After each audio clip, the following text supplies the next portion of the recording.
I visited Haida Gwaii way back, well over 10 years ago, and Haida Gwaii has a certain magnetism. The first time I visited the community and the nation, something really stuck with me.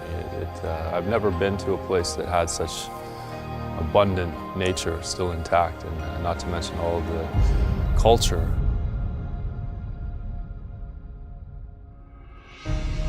So as an Indigenous person, to see the strength and the stronghold that Haida Gwaii is with respect to nature and culture, it really gives one hope. It also gives one support and drive to really protect what's here, and to also, moving forward into this transition economy, to really see the Haida continue to become leaders in an emerging new economy, and an economy that's really about self-sufficiency. And that's what this project's about, is self-sufficiency that's in harmony with traditional Haida and Indigenous values and culture.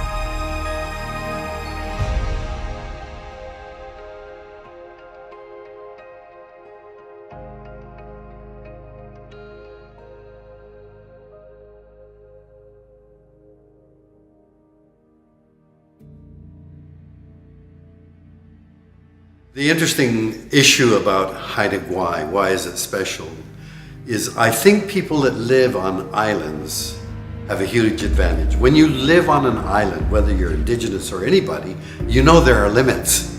You have to learn to live within the limits of those islands. And when you have, as you've seen on Haida Gwaii now for 40, 50 years, you have the Haida saying, this is our land. Don't tell us this is your land, it's our land. And we want to gain control over that land so that we can manage our forests and fisheries in a way that our ancestors did. And the Haida have been very, very successful at reacquiring the rights to their land. And when you think about it, energy is critical for any society. And here, the cost of diesel is tremendous. It's got to be brought across the waters. And I know they're talking hundreds of thousands of dollars every year just for the cost of diesel.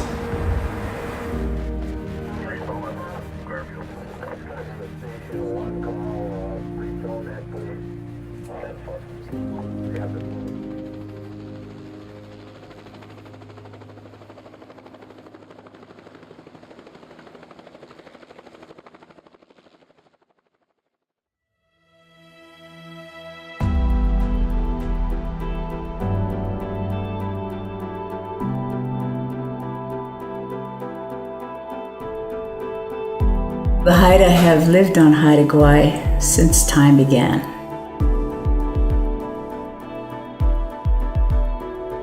There are artifacts of Haida on every inch of every shoreline on Haida Gwaii. We were totally self-sufficient. We could travel wherever we wanted on our big canoes.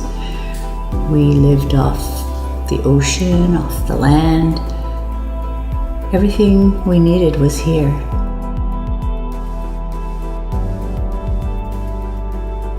It was a dream of one of the chief counselors many, many, many years ago in the 80s. His name was Chief Counselor Tom Green. He had this dream of building the Heritage Center down at Second Beach, where it is now at Kai. So the plan slowly revolved, and eventually the Kai Center was built.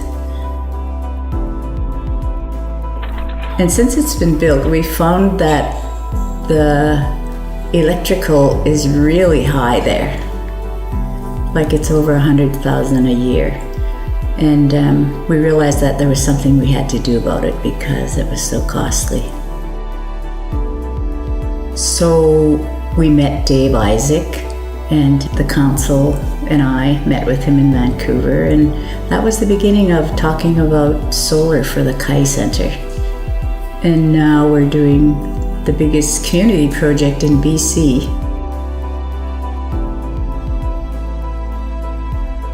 So this project represents obviously a functional value, and in that it's going to greatly reduce the annual consumption of energy. But beyond that, and more importantly, beyond the nuts and bolts of it and the electrons. We're actually, and what I think is more significant, is we're actually bridging a very significant and important building to a star.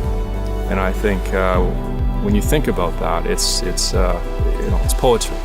And I think the more we can connect our local communities to a resource that is abundant, that is near infinite, like a star, it not only ensures a local future source of energy and secures a community, but it also creates what I think is a very positive, inspiring way to reestablish a modern connection with nature.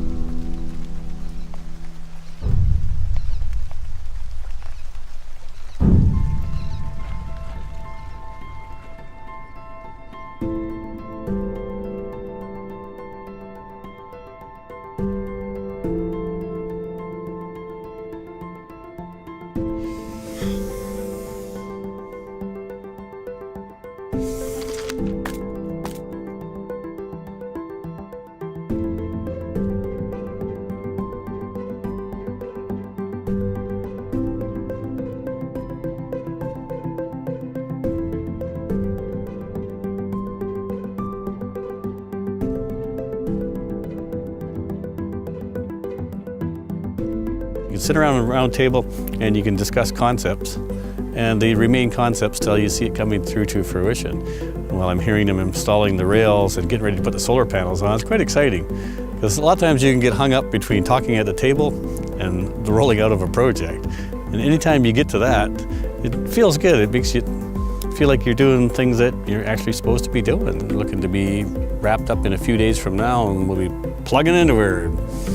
A day like today, we can't help but think we should be generating a lot of power with our new solar panels. And we've got quite a good momentum going now. I'd like to see that continue.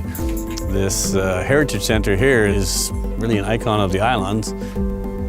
So even from the highway, people are going to drive by and see these solar panels and think, okay, what can I do to chip in? You know, it's easy to task somebody else with the responsibility of going to greener energies. But if we all ask ourselves, what am I doing to contribute?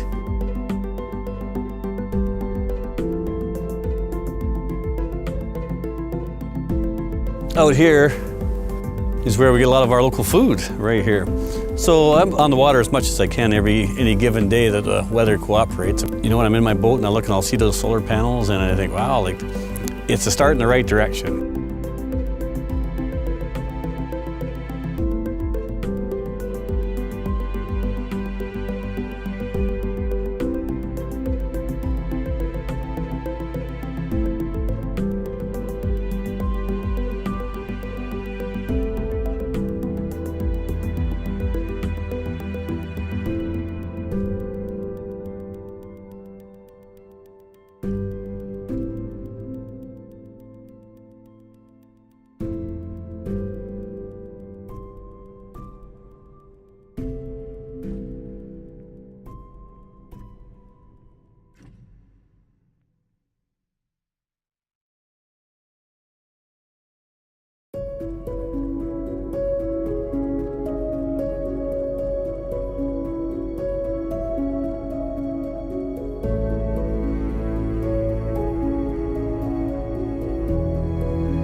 I'm from the traditional side of being raised, which means that my uncles took care of me when I was old enough to move and go out on boats and stuff like that. So my uncles always took me out there, so I got to learn the land. I got to learn how to do everything through sea, through land.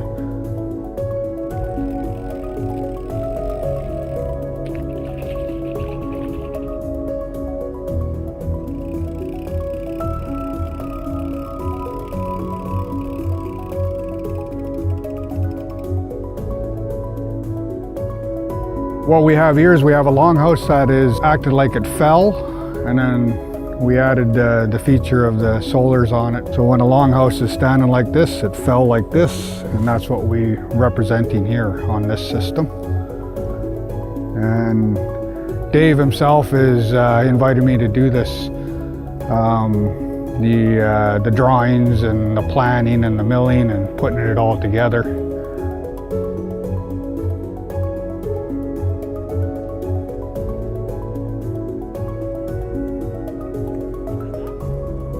And yeah, solar, I'm interested in it. I'm loving this project I'm doing for it. And hopefully looking forward to the future of more of it happening with me being involved. So.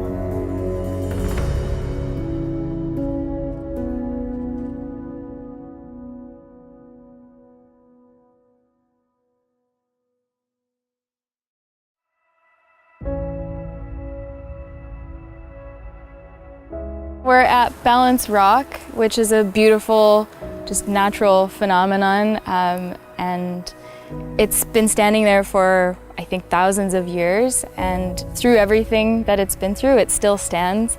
There are even stories of Europeans that came here and tried to blow it up tried to put load dynamite underneath it and blow it up to knock it over. They tried to pull it over with horses, and just, it would not move. And I think that's a really good metaphor for our nation too. Through everything that we've been, we're still standing, we're still here, we're still very strong today.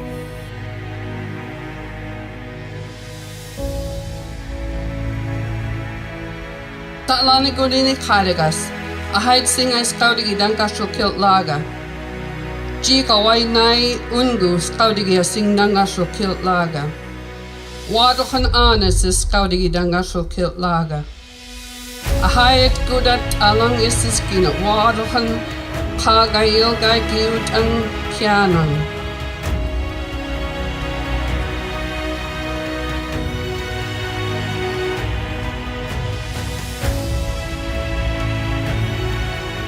This center has become part of contemporary Haida life. It's not, we say it's not an institution, it's part of the institution that makes up modern Haida culture. And so we have that responsibility here to not only provide information and inspiration and opportunities for dialogue and debate, we have the opportunity and responsibility to live what we're trying to present to everyone else. And so putting these solar panels on the Heritage Center isn't just a ticking off a box. It's completely in line with how we should be living as Haida.